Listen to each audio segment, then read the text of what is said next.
Hello and welcome to the second video in this short series about strongholds and followers. This video will be looking at the battle aspect of the warfare aspect of the book, and have a look at units and how we can use them in Fantasy Grounds. So again, once you've opened up the Stronghold and Followers module, if we go to look at the NPCs, and you can search and find all the units by just typing in the U in brackets, and all the units that are in there are noted. There's some more in the actual adventure module as well, which I haven't got open, but we've got enough here for us to get on with. So let's have a look at the Ironheart Defenders. These have all been created as NPCs. That's the simplest way to do it, and we can actually automate quite a bit of this within Fantasy Grounds without too much difficulty. If we have a look at the Ironheart Defenders card here from the book, and then we can see how we've done this with the NPC sheet. So the first thing is the unit name, which obviously these can be edited, of course, so you would just unlock this to edit, and of course you would make a copy of this before you did any editing anyway, so that the original is retained. But here we've got the name up at the top, and then in the next line we've got this weird thing. It's got large, medium infantry. Now, the large part is just for Fantasy Grounds to know how big the token should be on the map. So I've made them all large because I thought that a unit of infantry or archers or whatever would probably be at least large, if not bigger. But I made them large because it'll give them a bigger token on the map, and it'll look better. And also, large isn't used in any of the rules for the actual units, but medium is. So rather than having medium infantry, I've made them all large. So that's why we've got the large bit. So that's simply to give us the size of a token. And then the medium bit is actually the armor class of the this particular unit. The armor class is determined by this sort of word here, medium, and you've got small and whatever, and they actually determine the actual armor class, which we've got in here is a number of 13. And then we've got the unit type, in this case infantry, and then we have got the race that is made up with, and then we have the experience factor for this particular unit, which can have various words, but this unit is seasoned. So that's how you would, and Fantasy Grounds will quite happily accept this wording. It won't do anything with it particularly, except for the large part. So if you want bigger tokens, you can just change the large to gargantuan or whatever you like, or you can put it back to medium, however you want it. But that's the only bit that actually Fantasy Grounds uses from this whole bit up here. And if we look at the unit card here, the first thing we'll look at is the defense. And we've just put that in as the armor class because it's the simplest thing to do. And then we've got hit points here as 6, and this relates to the unit's size. The unit has a size factor, which is basically a dice. So they would start off in this case with a 6-sided dice, and the rules say that you put the card down on the table and put a 6-sided dice with the 6 facing upwards on the thing, and then you would decrement it as they take damage. So this is how we would work this. It's just we're taking it as hit points. They don't have hit points as such, but this is the way we would do it in Fantasy Grounds so that we can do a bit of automation. And the next factor in here we've got is the speed. Now there's no rules for speed actually, so you can have that whatever you like, but Fantasy Grounds needs some figure in there, so you can set it to 0 if you like, but it doesn't matter. And then we've got the stat boxes. Now as you can see, they don't actually have stats. So really we could leave all of these at 10, but what I've done here is I've used the strength factor as the unit's toughness, and we'll see why we need to know the unit's toughness later on. So I've used the strength and it's really just to tell you that that's what the unit's strength is, or what the unit's toughness is strength. We're not really interested in making saving throws or checks or anything like that with this figure. It's just really there to tell you that that is the unit's toughness. And then if we move along, we see we've got a figure in for wisdom, and that's giving us a +4 bonus. And this is what we've used, or what I've used here for the morale bonus of +4. So that the unit will at certain times be making what's called a morale check, and the morale check will be at a +4. So what I've done is, in order to get that to automate within Fantasy Grounds, is to rename that to a wisdom saving throw, if you like, so that that +4 bonus will be made when they actually make the road. So what I'm doing here is really just treating morale as wisdom, and so that we can automate the saving throws in Fantasy Grounds. We don't need to worry about senses or languages, and we don't need to worry about challenge rating because they don't have a challenge rating. And we've used the XP box here for the cost of the unit. So the units don't have experience points, they have a cost. And this cost is worked out from various factors, all of these, and various other things like the size and special abilities, etc. And then a calculation is made. So I've used the XP box to sort of just keep a note, really, of what the cost of the unit is. This cost is also used for maintenance and for various other factors or various other things which you'll find in the rules.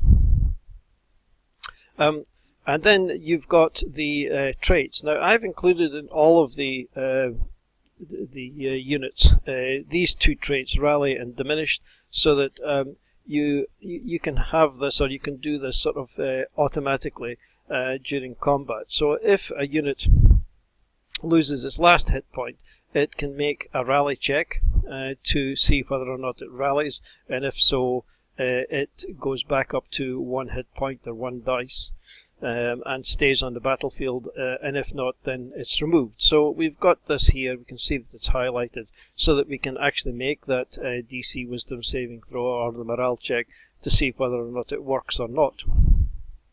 And a similar thing happens that if a unit which is diminished, in other words, in this case, if this unit here had only 3 hit points left or 3 dice left or less, then if it takes another point of damage, then it must make a morale check or suffer 1 more point of damage. So again, we've added these into all the units so that this can be automated in Fantasy Grounds.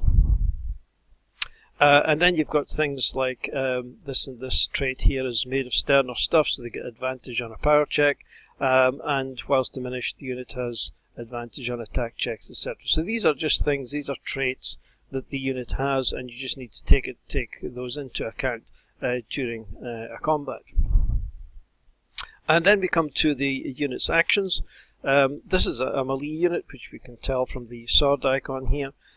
So they make melee weapon attacks, and they make their attack at a +4, so we've just added that in, melee weapon attack +4. And that just determines whether or not they hit. So they are going to make this attack against a unit's defense. So that's just going to be exactly the same as Fantasy Grounds would normally be, because we'll have the unit's armor class up here. That'll show on the combat tracker, and we're just going to be making an attack with a +4 bonus against that AC. And if we hit, we then make a power check, which would be this one here, and I've just put it in again as a melee weapon attack, but this time we've got a +2 for this one rather than a +4. Now this one is a little bit more complicated, because this one's going to be against the unit's toughness. Now in this case it's not going to be so much of a problem, because the toughness and the defense are actually exactly the same figure, so we could actually just use the AC for that. It doesn't really matter which one we use, as long as we're using a melee attack against a figure of 13. But this is where the strength factor would come in. So we would be looking in the unit that's being attacked, we'd be looking for its strength, and then we would probably be using an effect Possibly. Just dragging this AC -1 or AC -2 or whatever it is, whatever the difference is on the card. So if this unit had a toughness of 11, for example, then what we could do is to drag the AC -2 onto the Ironheart Defenders when it is being attacked. Or we could just simply use the modifier box and put a number in the modifier box before we actually made the attack. So that's the only thing that we can't fully automate, really, in this, is we would need to somehow or other make the AC, make the armor class different to be the same as the toughness. So it's just really a question of working out the maths or the arithmetic. And saying, well, in this case the unit's toughness is maybe 15, so it's got a +2, so let's give it an AC of +2. That'll make it 15, and we're going to make our power attack against the target's AC with a +2 bonus. And of course you could also do it the other way around and make that a negative bonus on the attack, using the modifiers or using effects, whichever way you want to do it, whichever you find is the easiest way. And then in this case, if the power attack or if the power roll succeeds, then the unit takes 1 point of damage. So we can just use this as well. We can just double click this, or if it's on the combat track, we'll be double clicking that, and that will apply a point of damage to the unit. And then we have some other actions here as well. Now, just like the retainers video, which I did earlier, the players can obviously control their own units, and it's the same method, putting them on the combat tracker, placing them on the map, and then drag and dropping the unit onto the player who's going to be controlling it. So let's have a little look at combat. Then we'll just pause and set one up.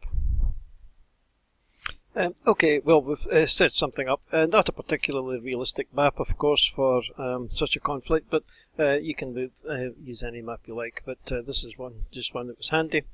So it's Ironheart Defender's turn to go. We haven't rolled initiative, but we'll just go with this. I mean, you roll initiative just like you would normally, and then the Ironheart Defenders can then make an attack against the skeletal archers here. Now that actually is kind of against the rules, but there are various rules for what unit can attack which unit and when and so on and so forth. But leaving all that aside just now, I'm just showing you here what the mechanics are.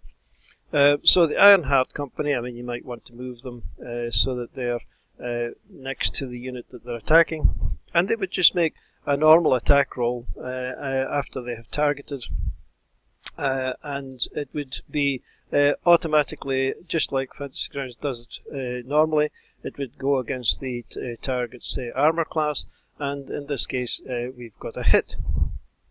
Now we need to make a power roll against the skeletal archers, and for that we need to know what the skeletal archers' stats are. So if we have a look at the attributes here, we see that their strength is 14, so their armor class, we need to open it. The armor class is actually 15, so this toughness here is less than their armor class. So we need some kind of effect on them. So this is where we can roll out our effects. We can find our AC -1 effect, drag it onto the skeletal archers, and we can then make a power attack with the Ironheart Defenders just as normal.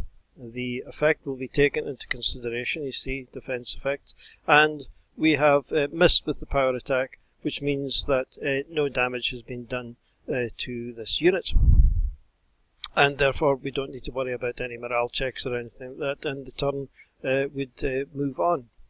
And now the units, they can make their attack, so let's supposing they attack this unit here, and again they are just going to make a normal attack roll against the armor class, and they've missed, and that's it. So you can see that we can make most of the attacks and everything without really too much trouble within Fantasy Grounds, just using the existing mechanics and the existing rule set that we've got, and there are going to be some funny things and so on and so forth. Some of the powers will give them advantage on certain rolls and so on and so forth and whatever. But you can see that, you know, we can make normal wisdom saving throws and so on and so forth.